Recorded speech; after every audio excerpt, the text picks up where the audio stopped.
Já que o presidente Lula tem um problema grave de popularidade, já que caiu 5 pontos percentuais esse mês, a maior queda, provavelmente, que já viu na história, ele saiu tentando encontrar quais são as desculpas. Segundo o marqueteiro de plantão lá, o problema é a comunicação.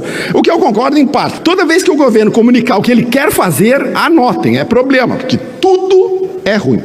Impressionante. Eu vou ajudar o PT. Sabe o que está faltando, presidente? Um amigo que deu o chamado feedback negativo. Feedback negativo é aquela verdade que tu diz na cara do cara, para ver se ele acorda para a vida e muda o rumo, que o presidente Lula precisa fazer. Vocês não vão fazer? Vocês estão preocupados em bajular o presidente e não dizer a verdade para ele? Eu vou tentar dar uma ajudada para a bancada sobre quais seriam os feedbacks negativos. Primeiro, mentira. Se o diabo é o pai da mentira, Lula é o herdeiro legítimo desta herança. Lula chamar outros de mentiroso é que nem o batedor de carteira que sai correndo gritando, pega ladrão. Mentiroso com Tomás. Faz isso o tempo inteiro.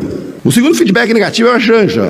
Eu gostaria de dizer que toda vez que a Janja aparece para o presidente, perde popularidade. Uma primeira dama que fala problema, cidadãos e faraona, esbanja dinheiro público e aparece em vídeo às 6 horas da manhã, acordou o coitado cinegrafista para fazer ela, fazendo uma caminhada mequetrefe, chamando para o carnaval, ouvindo Margarete Menezes, enquanto o cidadão comum não consegue comprar laranja no supermercado, ele ri na cara do brasileiro.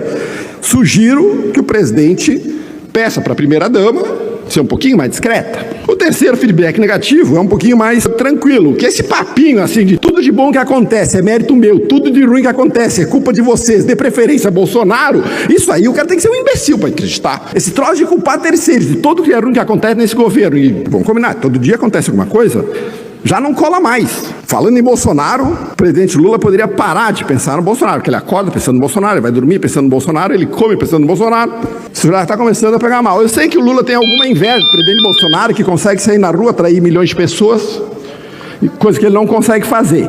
O que eu presumo, que também eu acho que o presidente tem que entender, é que chamar metade da população, 100 milhões de brasileiros, de nazistas e fascistas, também não melhora a popularidade. Os 39 ministros ruins também é um problema, que deve ser resolvido. O ministério do Lula é uma espécie de Champions League da ruindade.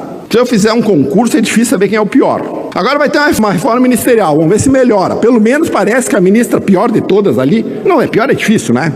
Mas das piores, a Anísia Trindade parece que vai ser trocada por alguém competente, coisa que ela absolutamente não é. O outro feedback negativo é essa megalomania de que Lula é um líder mundial. Lula não é respeitado em nenhum lugar. Lula é absolutamente irrelevante. A diferença entre o presidente Lula e o presidente Bolsonaro é que o presidente Bolsonaro nunca disse que era líder.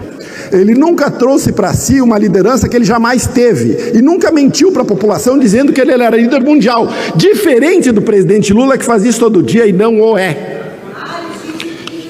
Xi Jinping é boa. O que é uma coisa interessante. Outro feedback negativo é o presidente Lula parar de falar de democracia. Porque se eu trago Xi Jinping, Ahmadinejad, Bashar al-Assad, Daniel Ortega, era fã do Chaves, trago Nicolás Maduro e fala em democracia, esses são minha turma de amigos, só tem facínora. E ainda a deputada vem me dizer que Lula trouxe Xi Jinping aqui. Ah, eu estou te falando que é uma realidade paralela. O presidente Lula fez uma entrevista coletiva, ele falou uns 5 minutos, ele falou 20 vezes a palavra democracia. A palavra democracia na boca do presidente Lula é vazia. Ela não tem sentido nenhum. Ele nem sabe o que significa a palavra. Eu não vou falar da crueldade dos reféns de 8 de janeiro. Eu não vou falar da esquerda que fica louvando o filme Ainda Estou Aqui, Esperando a Picanha, com a Fernanda Torres, conta a história do pai do Marcelo Rubens Paiva, que foi assassinado na ditadura, o que é uma crueldade, o que está errado e que tem que ser punido os culpados, ao mesmo tempo que premia e aplaude a tortura que está sendo feita hoje aos reféns de 8 de janeiro, donas de casas, professoras, senhoras de idade, vovós, mães que estão presas única e exclusivamente para manter uma narrativa política de golpe. Esse assunto nunca vai passar em branco aqui. Voltando para a economia, picanha virou homenagem. Já entendemos de maneira clara. O brasileiro médio não consegue comprar laranja, que é a fruta mais barata que você pode comprar no supermercado.